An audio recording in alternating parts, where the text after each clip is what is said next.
think we can go ahead and get started. It is being recorded and will be shared with everyone after in case there are any late joiners.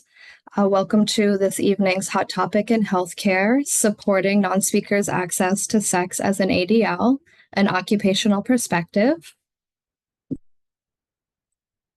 This is Anastasia Sprimuli. She is the Director of Graduate Missions, in case anybody has any questions for her after the presentation.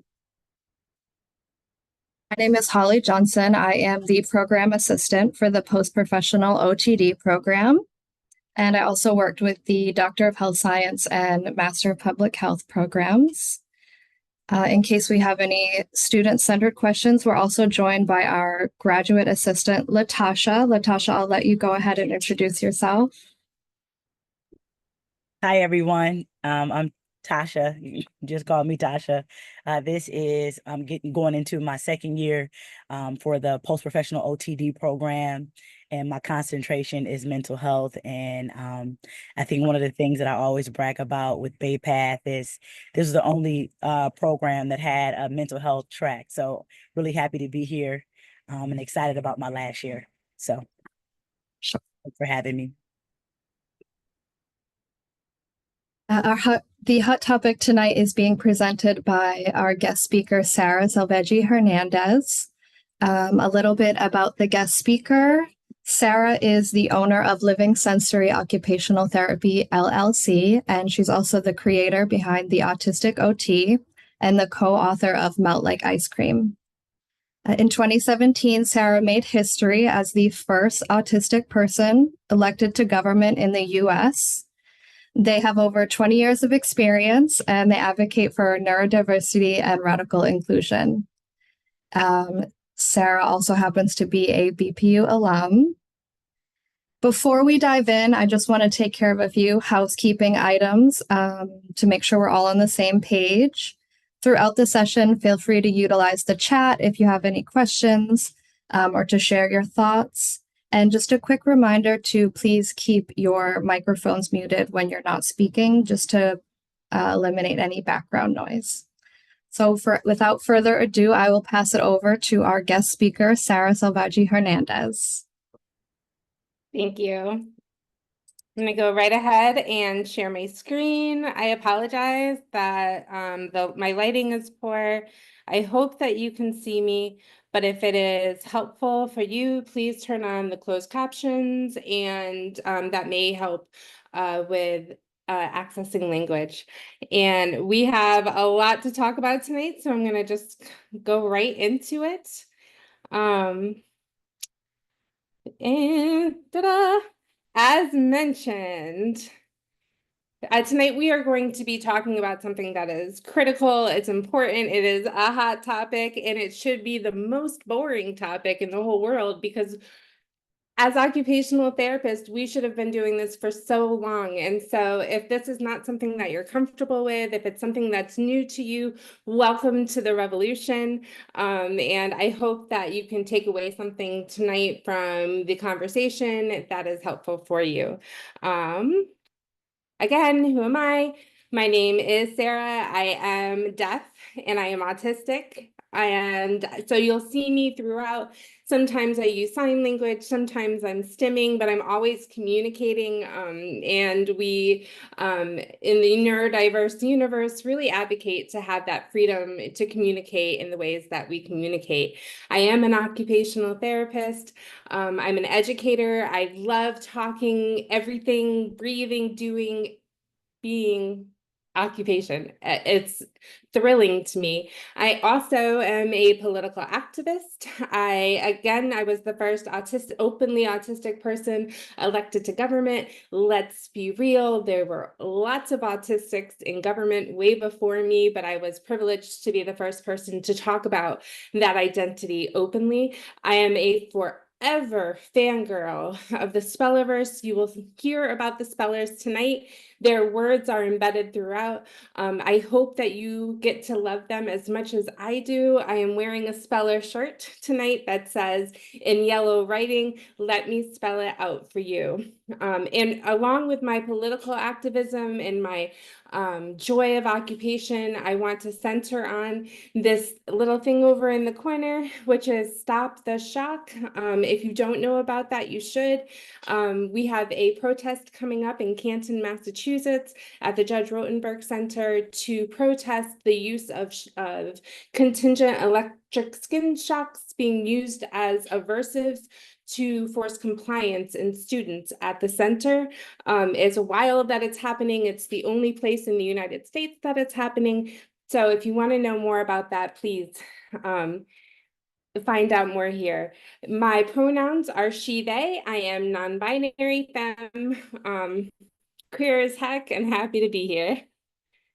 Tonight, there are 4 things that we're going to center on. We are going to first dive in. If you are new to this topic and wondering, what it is that occupational practitioners have to do with sex, well, we're going to talk about that, and I'm going to point to a specific framework, assessment, and performance measurement tool that you can use and you can take away with you today to learn more. We only have an hour tonight, so you'll want to dive into that. Best of all, spoiler alert, it's free. So we are also going to talk about some unique considerations when addressing the sexual rights of our non-speaking clients. We are going to then pull apart even more and identify some of the motor, sensory, and regulation considerations that are important while supporting non-speakers in their occupational engagement. And then we're going to talk about the reproductive health and gender-informed considerations that are important when supporting the non-speaking population. So in order to have that conversation, the first part is talking about sex as an ADL and the OTA framework. Sex is an ADL. That means activity of daily living. Typically, when people are conceptualizing sex, they think about sex as being sexual activity, which is fair.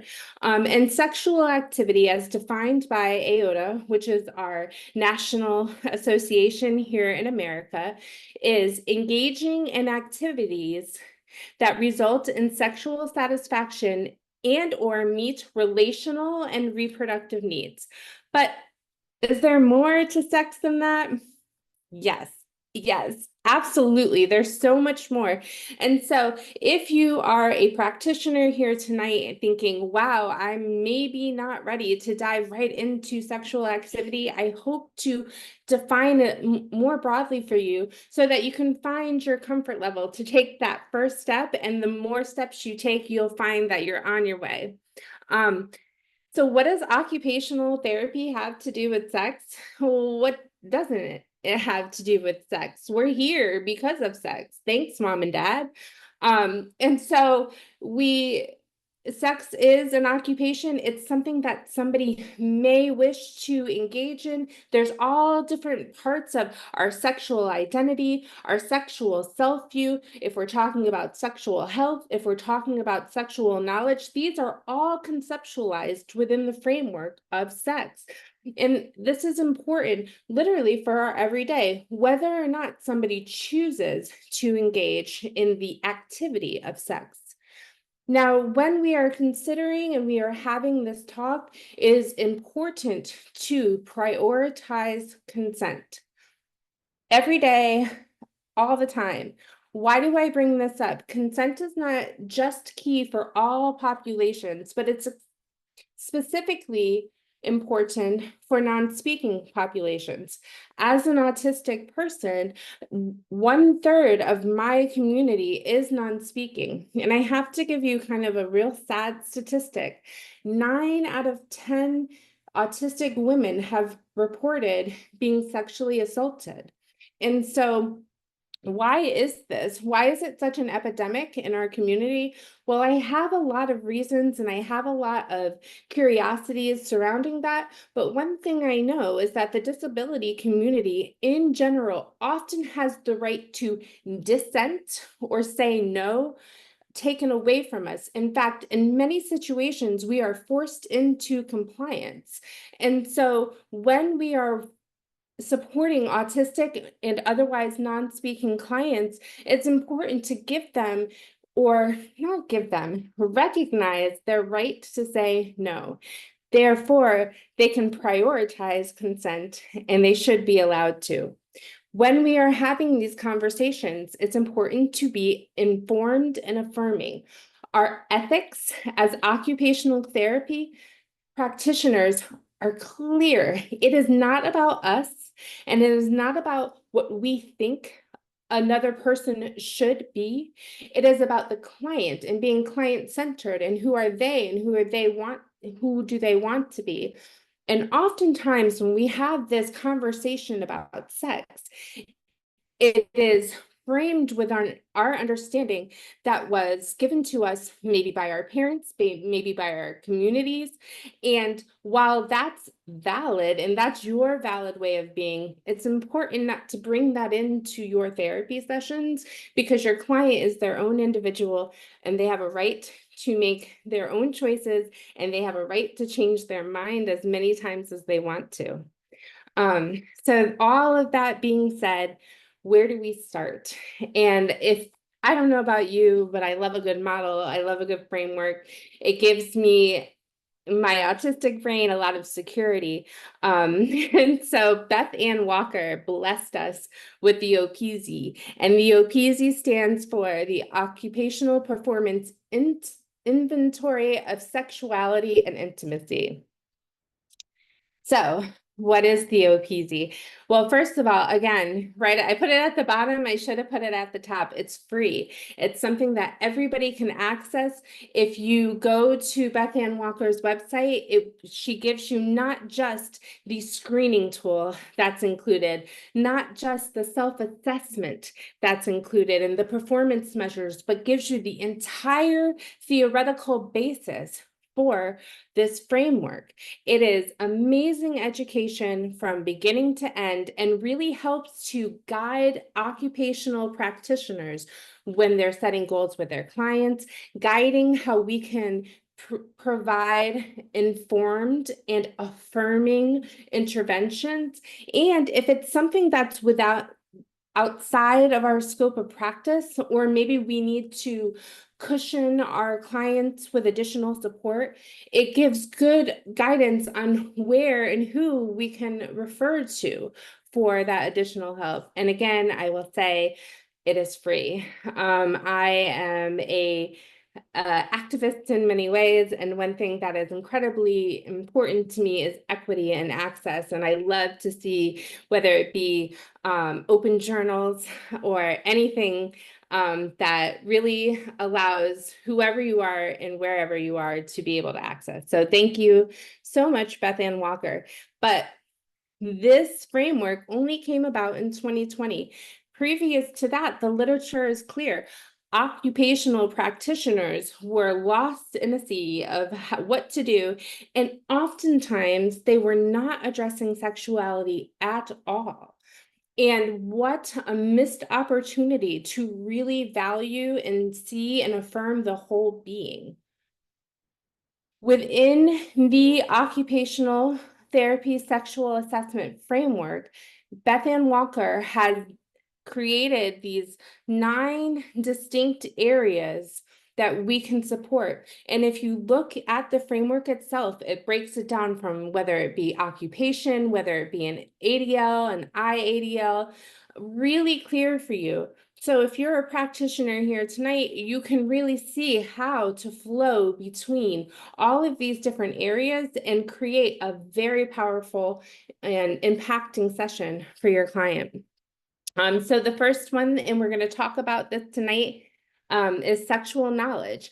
And sexual knowledge refers to what someone knows, understands, believes, and values about sexual intimacy. Next, Sexual activity defined means the ability to safely engage in sexual or intimate activities. Sexual interest defined means psychological and physiological desire, whether it be solo, by yourself, or with a partner or partners. Intimacy defined means initiating and maintaining relationships that involve giving and receiving affection. Sexual response refers to the body's sexual responses. Sexual expression, think about it as outside, what other people see, is the ability to express themselves through sexual being and identity, through whether it be through images, mannerism, clothes, but it's what other people can see. And sexual self-view is what you feel inside. And so defined means how they view themselves as a sexual being, including sexual and gender identity, body image, and sexual self-esteem. Sexual health refers to the ability to establish, engage in, and maintain routines for both pleasure and safety. Family planning refers to routines surrounding fertility, pregnancy, and parenthood. So I hope at this point you're seeing this as an opportunity. When we are talking about sex and when we are talking about the sex within our guiding framework of our practice, there are so many opportunities for us to be supportive of our clients. And especially just knowing about these things, you may be at step one. That's okay. That's exactly where you're supposed to be, wherever you are. But we're only asking you to take the next step. So it might be beneficial for you, if this is something that's completely uncomfortable, to have a conversation with somebody that's close to you. It could be a partner, it could be a friend, or maybe even a therapist. Why is this so difficult for you? And what are some strategies for you to feel empowered to best serve your clients? So that's all the practitioner stuff. And I'm going to bring it back to the non-speakers. We're going to talk a little bit about who the non-speakers are, but then I'm going to go straight into their words and straight into what they want you to know about sex and why it's important to them. Who are the non-speakers? Well, I often refer to the non-speakers within the realm of the autistic community. Again, 1/3 of people diagnosed with autism spectrum disorder are non-speaking. Important for me to note language at this time. You may have previously heard this as nonverbal. The non-speaking community does not prefer the term nonverbal because it doesn't accurately reflect their communication abilities. They prefer non-speaking, non-speaker, or they might prefer speller, and we'll talk about that a little more later. But non-speaking is just not somebody who's diagnosed with autism. It can include many developmental diagnoses, such as cerebral palsy, Down syndrome, or it could be somebody that has an acquired diagnosis, such as somebody who has a stroke or is a TBI, and they've lost the ability to express themselves through spoken word. It can also be somebody who's been diagnosed with a mental health disability, especially people diagnosed with major depressive disorder. They often find themselves, when they are in that depressive state, not able to reliably access their mouth words, as some people say. Communication first, which is one of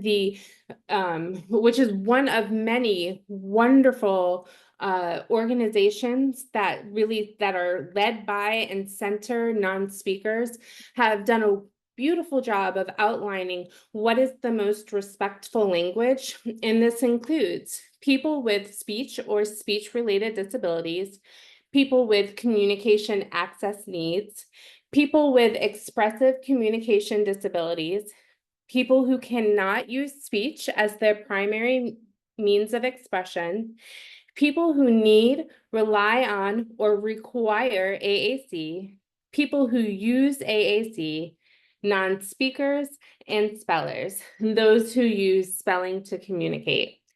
I have to say that this is really important to talk about because, again, these have been defined by the non-speaking population, and this is a real issue. People need to do more to understand the importance of supporting reliable communication in this population. In my many roles as an occupational therapist, one thing that I do right now, I am on the board of directors for Disability Rights Connecticut, and I am also the chair of the advisory council for the protection and advocacy for people with mental illness. And when I have attended conferences and the more that I've learned, reliable communication is one of the greatest barriers to supporting people and getting them access to their rights. And so whether it be in the process of reporting all the way up to the process of, being in the legal system and maybe, being in a lawsuit or holding somebody accountable, these are the big areas. And in fact, many cases have been overturned because people don't understand or won't understand the very reliable communication of non-speakers. And so it's like you'll hear throughout opportunities for advocacy, but this is a huge, huge issue, especially when we get into some of the disability rights areas, especially in the justice system. Enough about us, enough about me. Let me go straight to the non-speakers and what they have to say about sex and sexuality and dating and connection and all of the things that are important to them. One of the first people I will highlight is Noah Cahan. Noah Cahan is a speller. He uses spelling to communicate. Noah primarily uses a letterboard that's held by a communication and regulation partner. One of those is another OT, his mom, and points out letter by letter. And each letter he spells truth. And this is the truth that he gave to us. Non-speakers are living, breathing, feeling, and thinking human beings. And guess what?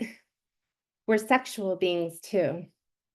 The non-speakers are clear that they are done being seen and as less than. They are done being seen as a population that doesn't have sexual desires, sexual wants.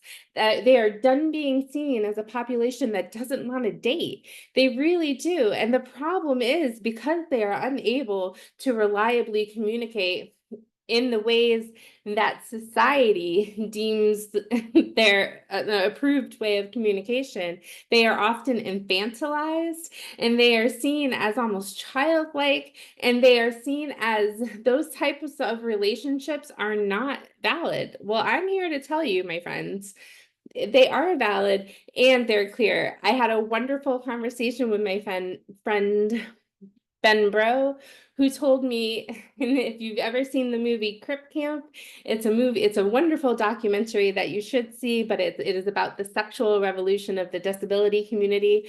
Primarily the people who attended Crip Camp had some type of motor disability, and they were left to their own and had a lot of sexual fun. Well, Ben Bro told me they're ready for a non-speaker Crip Camp. They really are interested in exploring what this can look like, and they are really focused on being seen as whole human beings with sexual rights. This shouldn't be something that is radical to suggest, but it truly is in our society. Oftentimes when we're talking about sexual rights and we're talking about sexual connection, and especially when we're talking about non-speakers, the first and only type of relationship we're thinking about is a man and a woman, a boy and a girl. Well, guess what? When non-speakers are given access to reliable communication, they are able to express their inner desires and develop their sense of identity, their sexual identity. And a gay speller from the Northwest said the best support for coming out has been finally being able to communicate. So I am forever grateful for my teacher to give me the means and the space to come out. Think about this for a moment. Oftentimes, people who are non-speakers are only with their parents. That can be very difficult, especially if you're wanting to explore your sexuality, you want to explore your orientation, and it can be made even more difficult if your parents are not open to the idea that you may have an orientation that's different from what they've imagined. So coming out and creating spaces for people to fully recognize themselves is critical. Another reason that this is critical is that the research is clear. In the autistic community, we are a queer bunch. We are gay. We are gender diverse. My gosh, I think one recent study that I read had up to 80% of participants indicating that they were queer in some way, whether it be their orientation or whether it be their gender identity. And so, but however, in the spellerverse or in the non-speaking universe, many people are seen typically as straight. Well, it doesn't make sense to me that people who have mouth words and who are able to express themselves are saying 80% of us are super queer, and then we have another population who does not have reliable access to communication often. They're all straight. No.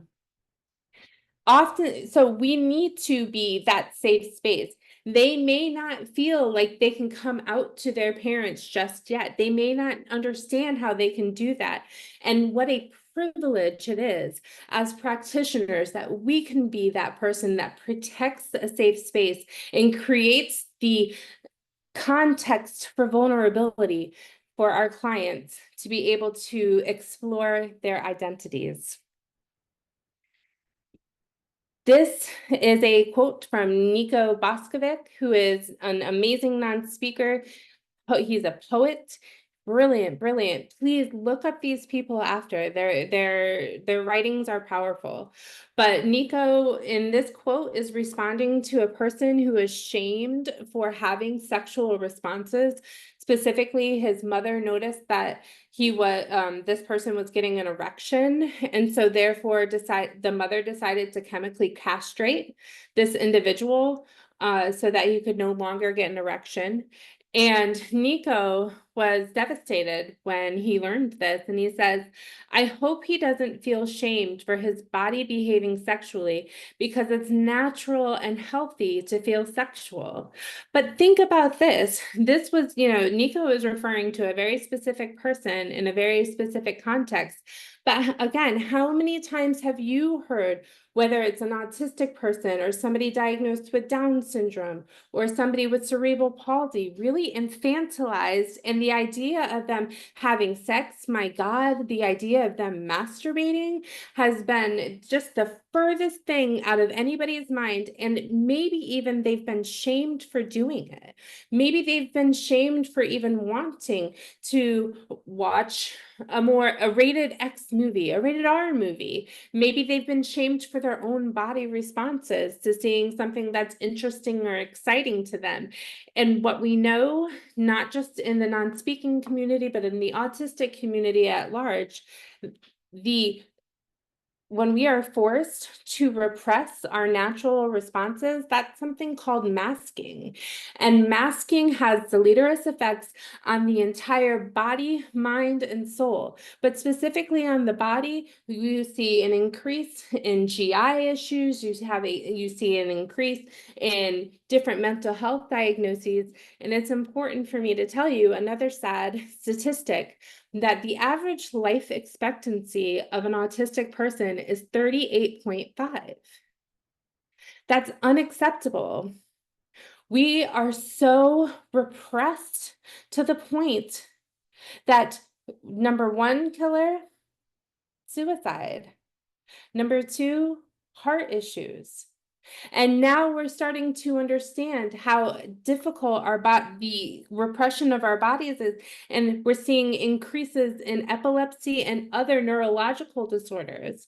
We need to, at some point, just throw out society's systemic oppression of neurodivergent bodies and neurodivergent beings and realize that not only is this going to save their lives, it's going to increase their lifespan, increase their quality of living, and we're going to have autistic elders, non-speaking elders.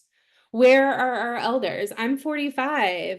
I'm old as heck. I'm walking dead in my community. That's the reality of what we're living.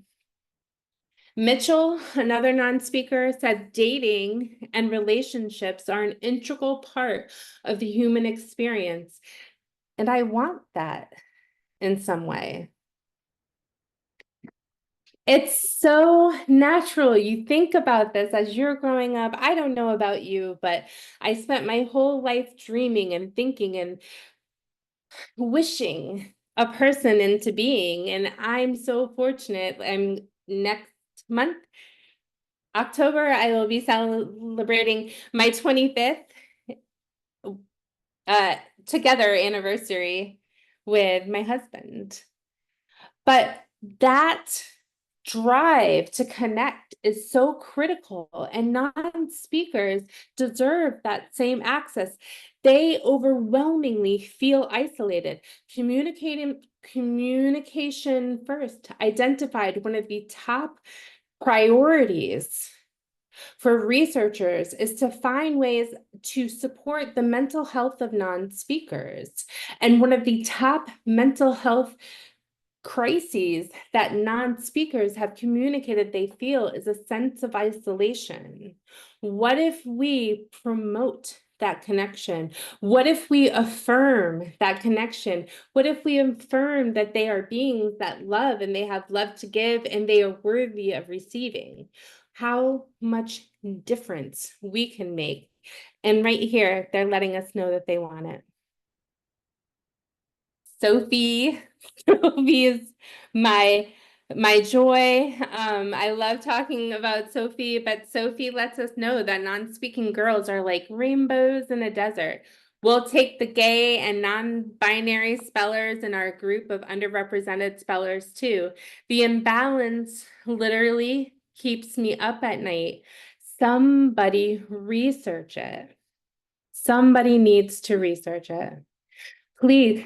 They want to be found and they can be found. And what we know, especially when we look into the sexual health literature, is that the ability to form, create, to change again, change your mind as many times as you need to, has a positive impact on your sense of self, your self-esteem. It has a positive impact on your mental health. It has a positive impact on your occupational engagement and more. Tasha, I see, is that your hand up? Would you like to, please?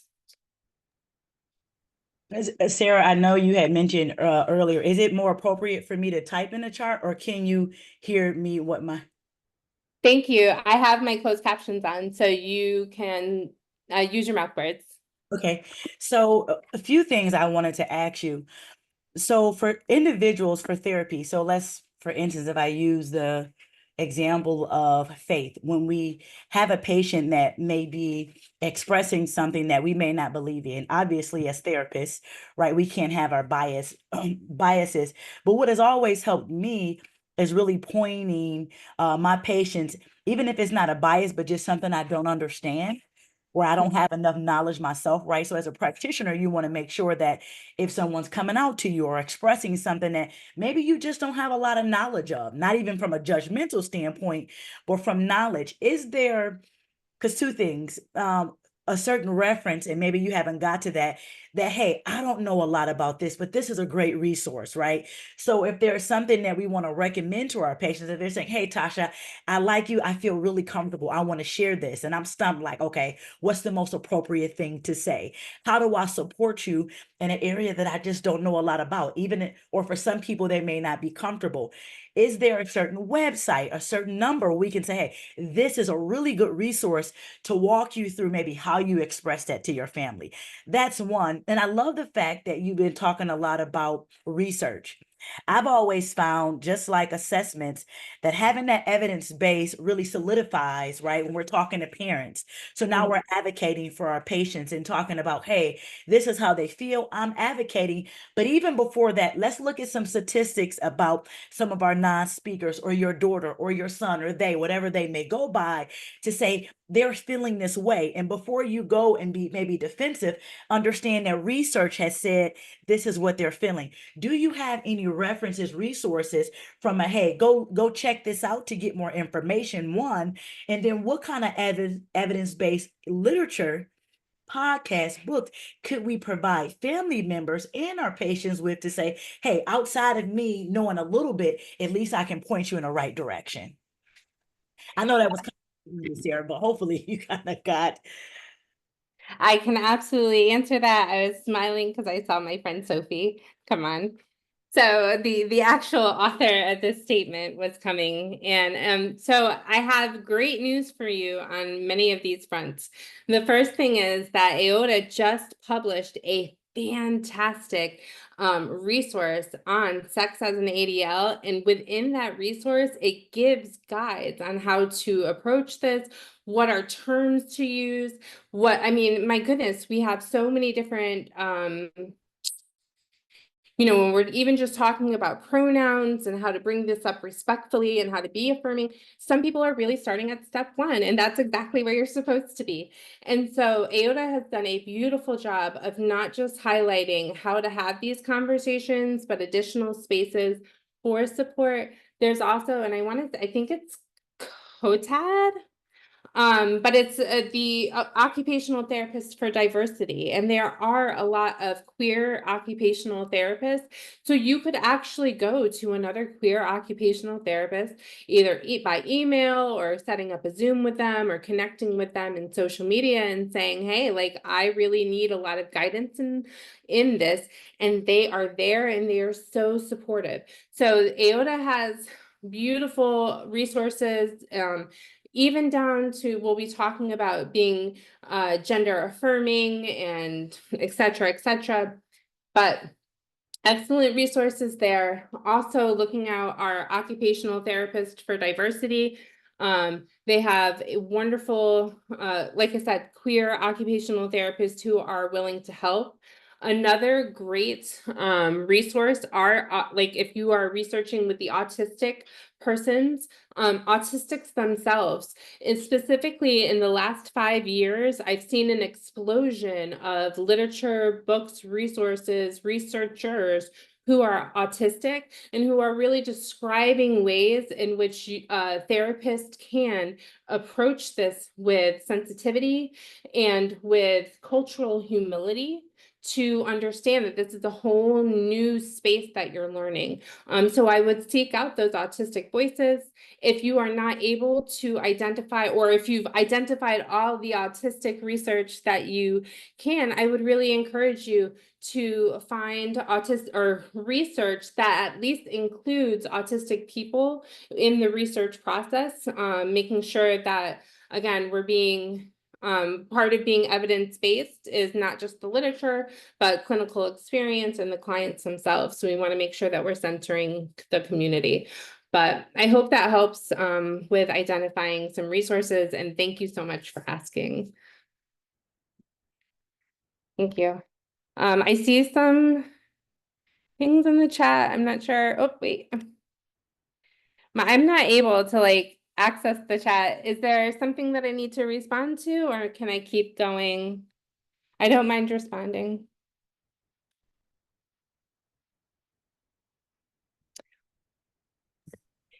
I think you can keep going. We will have a Q&A at the end as well. Okay. Perfect. Thank you, Holly. All right, so let's talk about occupational engagement, and let's talk about each one of the areas that we discussed in the framework and bring up opportunities for you, a practitioner, to be able to push into your practice, to be able to support non-speakers and their rights to sexual access. First, we're talking about sexual knowledge. It's important that all people have access to comprehensive health curriculum with a queer focus. Why queer? Well, first of all, we actually know a lot about heterosexual information out there, but the reality is, again, the population is overwhelmingly queer, and even if somebody is straight, they may be able to then support themselves or support their friends who may be queer with evidence-based information about their health.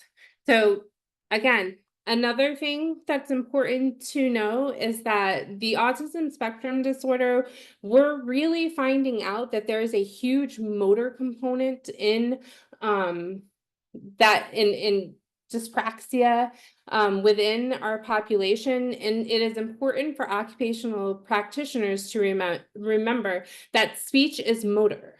And so if somebody is having difficulty with motor, that does not necessarily and often does not indicate intellectual impairment. And so you want to make sure that you're giving appropriate education, and you're always, always, always presuming competence. Oftentimes, non-speakers are treated as if they're children, and once they get access to reliable communication, they express frustration because they're brilliant. And again, speech is motor, and autistic people and other non-speakers have issue with motor, not necessarily intellectual disability. So let's be sure to presume competence. We need to provide this knowledge in sex positive, no shame, and body neutral spaces. Things that talk about our bodies in ways that are just fact. The ways that we name things need to be neutral. The ways that we name reactions also need to be neutral, because they are just facts of living a human existence. And we've again highlighting the importance of bias-free education from the practitioner themselves. Please lean into your supervision, lean into your critical reflexivity as therapists, and make sure that you have a process of really examining if your own bias and your own judgment is coming into these situations. And I want to affirm to you, when we have internalized biases, that's exactly what they are. They're internalized. We don't know them until they come out. And if you don't have a practice set up, you're not going to notice it. So please, if you don't have one yet, it's a great time to start. For sexual activity, again, motor coaching is critical. Autistic people, other non-speakers, if they're having difficulty producing motor speech, it is reasonable to think that they have other issues with praxis throughout their bodies. And so in order for them to engage, even if it's something as simple as holding hands, they may need motor coaching. We think of this often as occupational therapists as task analysis. We'll make that next step into coaching through the motor of what is it like to hold somebody's hand? What is it like to give somebody a hug? What is it like to give somebody a kiss? These are all things. And honestly, it can be uncomfortable. One thing that's been a great resource for me is to look up online how to masturbate, how to do these things, because I don't think about motor coaching. It's something that thankfully I'm able to access without having to process through. But we need to break these tasks down so that we can best support our clients and they know the motor steps they need to go through in order to access whatever activity they wish. Regulation is key.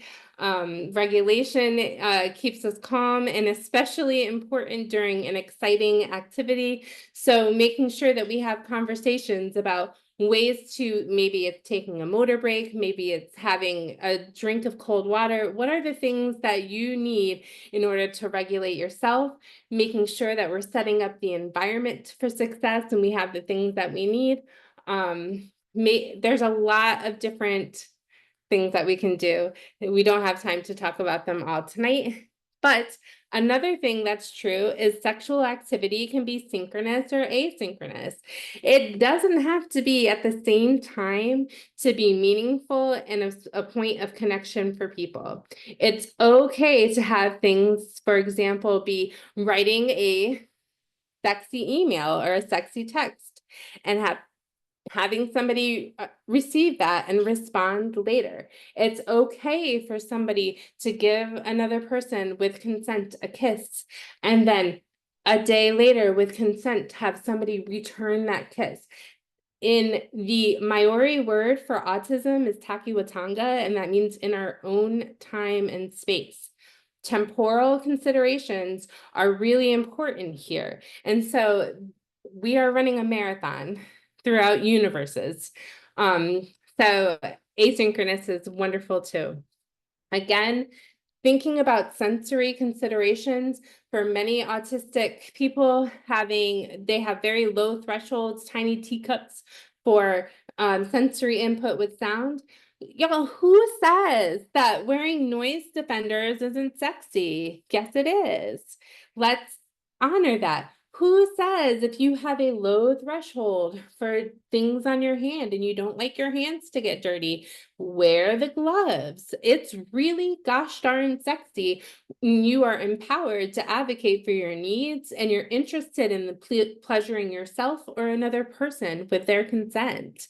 That's sexy. And so being able to advocate for yourself, A++. In the area of sexual interest, it is important for us to be able to protect those spaces to express sexual interest. Again, autistic people often doubt their own experience. A lot of times we've been gaslit from our own experiences, saying that we're not having these feelings, we're not thinking these things.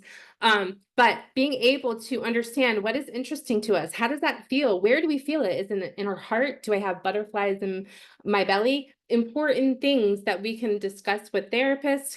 It may be an awesome opportunity for a group discussion. The adult non-speaking men and women are clear. They love to get together. They love to talk about these things. We recently, at a recent conference, had a dating panel and a sexuality panel, and everybody got together to talk about these things. They want more opportunities to have these conversations. One way to identify sexual interests, listening to audiobooks and watching movies. I mean, you don't know what you like until you're exposed to it. And that might be a good opportunity for somebody to understand what their preferences are before they move into having that connection with another person. Autistic people we're big on periphery, we're big on bystander, and we're big on parallel play. So the more that we can observe something and understand it for ourselves, the more empowered we often feel to engage with another person. For sexual responses, opportunities for intervention include just having a knowledge, again, of our body responses, interoception, how it feels. Does this feel good? Does it not? Again, critical, because especially when we are focused on compliance-based interventions, whether we like it or not doesn't matter. And unfortunately, that continues into other areas of engagement. So the more that we can reverse that impact and empower people to identify experiences that are pleasing to them, the better. Talking about comfortability with body responses, being bodily neutral, call it what it is. Maybe you have a groinal response. Being very neutral about it, being no shame, no repression, just being able to state, yes, absolutely. Be clear. Like if you're in a group situation, you need to, and you put your hands on your pants, you need to go and wash your hands and then come back to group and your hands don't go there. But there are appropriate times and places where you can do that and absolutely take that time for yourself later if you need to. And then protecting space for correct words. Again, often non-speakers are infantilized. And so, the The words that we use around them are not appropriate. They're words that we might use for a child. If you're speaking to an adult, speak to them like they are an adult. If you're speaking to somebody who's queer, you may need to learn lingo. Lesbians have their own way of talking, and you might need to find out a little bit more about what that is, because if whatever the spellers, or sorry, the non-speakers access to education, if it's an AAC device, you need to make sure they have those words available. One of the things that I've seen over and over and over again are people removing any type of word that has to do with sex, dating, flirting, etc. from the AAC devices. No. Put those back in. They have a right to express themselves. For sexual expression, identity development is a huge thing that we do as occupational practitioners. We can explore with clothes, makeup, outings. When you think about the non-speaking population, oftentimes their parents are picking out their clothes well into adulthood. The reality is they probably don't want to wear those clothes. And what a cool space occupational therapy can be in order to select the wardrobe or select the look that you want. You might want to talk to them about considering which pronouns they want to use. Again, presume competence. Just because somebody has a motor disability does not mean they have an intellectual disability. They can and they should be empowered to define themselves. Being exposed to different art, performance art, going to different concerts, being in community, these are all ways that and occupations we can use to see how we want to express ourselves, what our identity is. And with self-view, again, that's how we feel inside, protecting space for vulnerability, having either small groups or one-on-one opportunities for identity exploration, and media representation for different types of partnerships and asexual intimacy. Sometimes a non-speaker may be asexual, and that's a completely valid way of being. And just because you're asexual does not mean you're aromantic. And there might be things that you want to explore, but you don't have those same sexual feelings. It's all wonderful. All opportunities to expand and explore. As far as intimacy goes, knowing, number one, there's all different types of intimacy. There's no wrong way to be intimate. Intimacy can be sharing a poem with a friend.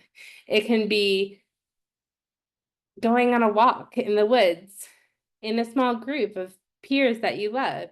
It can be sexual activity. It can be solo. It can be partnered. It can be shared with others. You get to decide. Again, time is fake. There's no time limit on the ways that you want to express and receive intimacy. Intimacy can include things like touch, hugs, shared masturbation, kinks, and fetish. Again, in the literature, per the literature and the evidence base, the autistic community is very much present and very much prefers in many spaces BDSM and other forms of kink and fetish. It's actually, when you think about it, it's not surprising because it's a very structured way of being and a structured way of exploration, but that's what the literature says. And again, affirming there's a spectrum of intimacy, receiving motor coaching to be able to engage in that intimacy is important.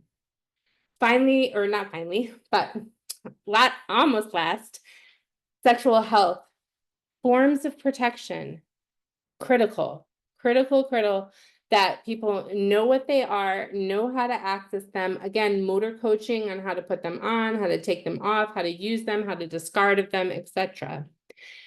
Essential hormones. This, again, includes the younger population, because when we have our hormones and we're developing and we're in puberty, we can be impulsive, etc. Those are also, they're very important to talk about. But again, going through the lifespan, non-speaking people are also adults. non-speakers are going through things like perimenopause and menopause, and we need to talk about that and to make sure that they're getting affirming therapies to help support them through that transition as well. There are so many people who are in institutions or group homes who do not have access to reliable forms of communication, and they're going through menopause and nobody's helping them. So we need to be able to support them. Again, masturbation goes with sexual hygiene. So whether it's knowing appropriate times, appropriate spaces, knowing appropriate tools, and also how to clean up and how to be hygienic about it, incredibly important. We need to be supported through that process. OT After Dark is an excellent resource for exploring all sorts of everything about sex and supporting sex. And also, if the non-speaker wishes and chooses to do so, they have access to intentional pregnancy. I know non-speakers who have had children, who are parents. And that leads me to the last portion, which is family planning. Some non-speakers that I've communicated with have no desire to plan their family other than their dog. Like, I want to be with my fiance and a dog. That's it. Some non-speakers do want to be parents, and we need to presume competence. We need to affirm their dignity in being able to resource and plan for themselves. So the last bit of this is about reproductive justice. We'll get through this and then we'll have some questions for the end. But how do we do this? How do we make some of these changes? Where are the steps? Here's some ideas for you. First, at a personal level, just acknowledge that you should do more to support reproductive rights and reproductive justice. Like, this is an area of reproductive justice is knowing that non-speakers have sexual rights. That is reproductive justice, and we can always do more. This is not a checklist, it's a moving target. We're never done. There's always more to do. Start talking about sex yourself, become familiar with terms, become comfortable with discussing them, spend time exploring shame around sex. You might not have shame about it, but somebody else might. And so it's like Tasha was saying before, you might need to have resources on how to have those discussions with other people who are experiencing shame when the topic of sex comes out. Again, checking your own implicit bias, because you likely have it and you don't know it. That's what implicit bias is, that you've done nothing wrong. You've done nothing wrong. It just sometimes is inside and you become aware of it, and having a plan in place for yourself to address it, that's the way to go. And of course, presuming competence always, always, always, always. At a professional level, being an advocate, advocating for reproductive rights at an individual, group, and population level, including communication. Share the message that non-speakers are sexual beings. Share the message that we should not be taking off dating options from AAC devices. Those need to stay on. They're really valid. We can include sexuality and intimacy as part of the evaluation process. The occupational profile is a great way to do it, to just kind of explore, like, what are the things that are important to you? What are some of the experiences they've had? And that can really help shape some very tailored interventions and supports for your clients. You can yourself, your doctorate students, many of you, create neurodiversity affirming research and supports and opportunities that focus on the disability identity, positive disability identity, and sex. Alice Wong just published a brilliant editorial on intimacy and disability. Read through those short stories and see what a vibrant tapestry is available to us as disabled people, and non-speakers have every right to contribute their own strands. Practice cultural humility daily. You don't know until you know, and then you need to know more. It's always a process, it's beautiful to just acknowledge that you don't know everything and have a practice in place to support your curiosity. And then finally, having a lifelong learning-oriented approach to working with people from diverse cultural backgrounds, with a priority placed on individual expertise and a recognition, this is really important, of power dynamics in healthcare. Many times, practitioners feel superior. No, that needs to be flipped. Number one, autistic people generally don't believe in hierarchy, but really we are the experts of our own experience and we should be valued and treated as such. So in summary, presume competence, presume competence, presume competence, and then presume some more competence. Non-speaking individuals are human beings who deserve gender-informed and gender-affirming supports to engagement in sex and sexuality, prioritize consent, encourage dissent, rebel against compliance, center the true experts who are the people with speech or speech-related disabilities. Engage in advocacy like your job depends on it, because it does. It's part of our ethical responsibilities as occupational practitioners. And if helpful, go to therapy. It's wonderful to be supported. This is hard work that we are doing, and your mental health is worth it as well. So while you go through doing some of this hard work and learning, make sure that you have support too. Opportunity for later. So Sophie and Zach. So Sophie, you saw Sophie a little bit earlier, but her and her fiance Zach did a fantastic presentation. All the questions that you might have about dating, about getting engaged, all the things, they have answered it. So please, if you have, I'm not sure how long, I think it's like 30 minutes.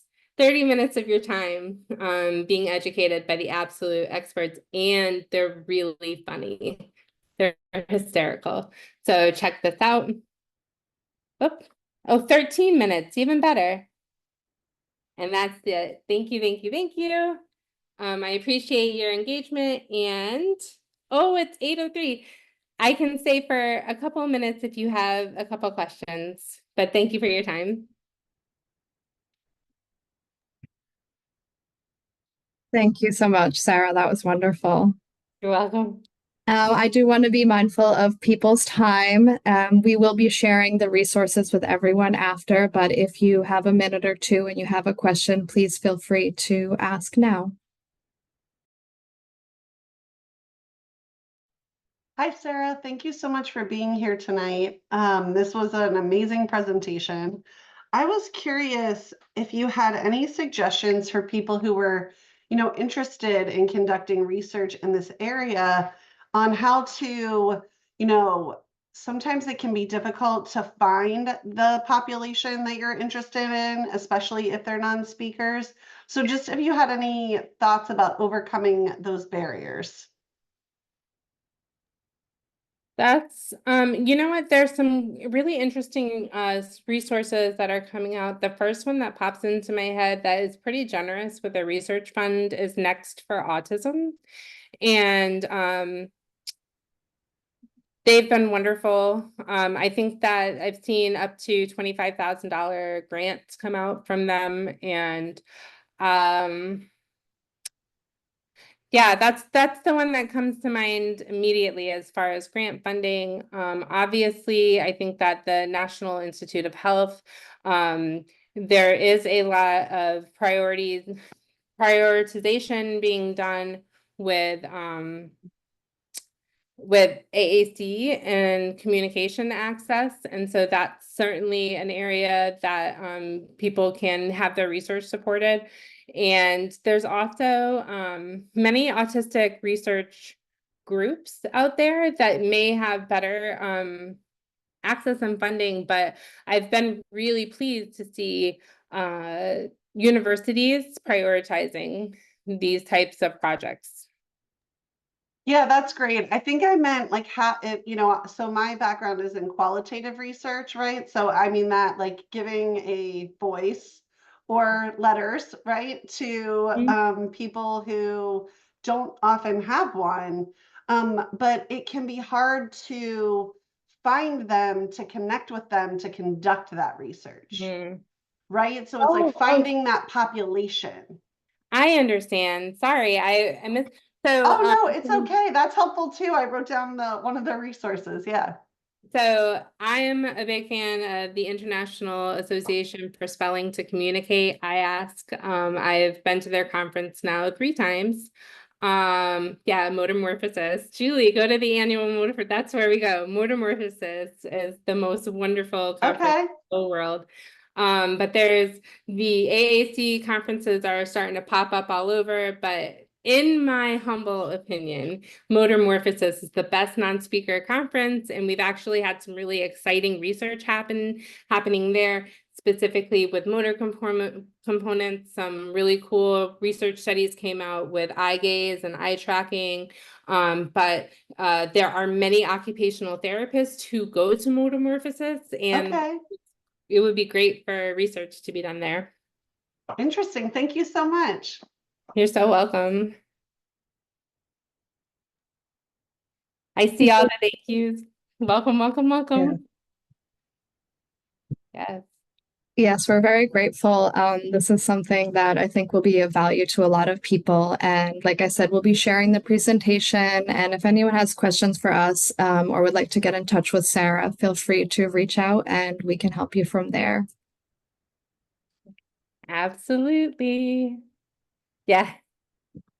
I want to say I saw somebody talking about advocacy for masturbation, and thank you. I want to thank you too, because I didn't mention it in this, but generally across at all the people, one of the most regulating things you can do is to masturbate. Why are we taking away people's regulation tools? If we're teaching hygiene, if we're teaching appropriate space and place, if we're teaching all of those things, we should also be respecting the autonomy and agency of the individual, and making sure they have access to really genuinely appropriate regulation strategies. It seems like this is really an occupational justice issue. For sure. For sure. Well, thank you. This was amazing information and just obviously like really needed. I'm so glad there were so many people here to hear everything that you had to say. Yeah. All right. Well, thank you, Julie. It was wonderful to see you again. And You too. Yeah, so I will go, but again, livingsensory@gmail.com. But if you want to connect on social media at the Autistic OT, wherever you go, I'm there. Thank you. Oh, hi. Oh, okay. Lavender is typing a question, but she's going to message me. Lavender is a good friend. Lavender, thank you for coming. Another amazing, insightful, beautiful, perfect non-speaker who I learned so much from. So thank you for my non-speaking friends for coming tonight. Bye. Definitely. Thanks, everyone. Have a wonderful night. Bye-bye.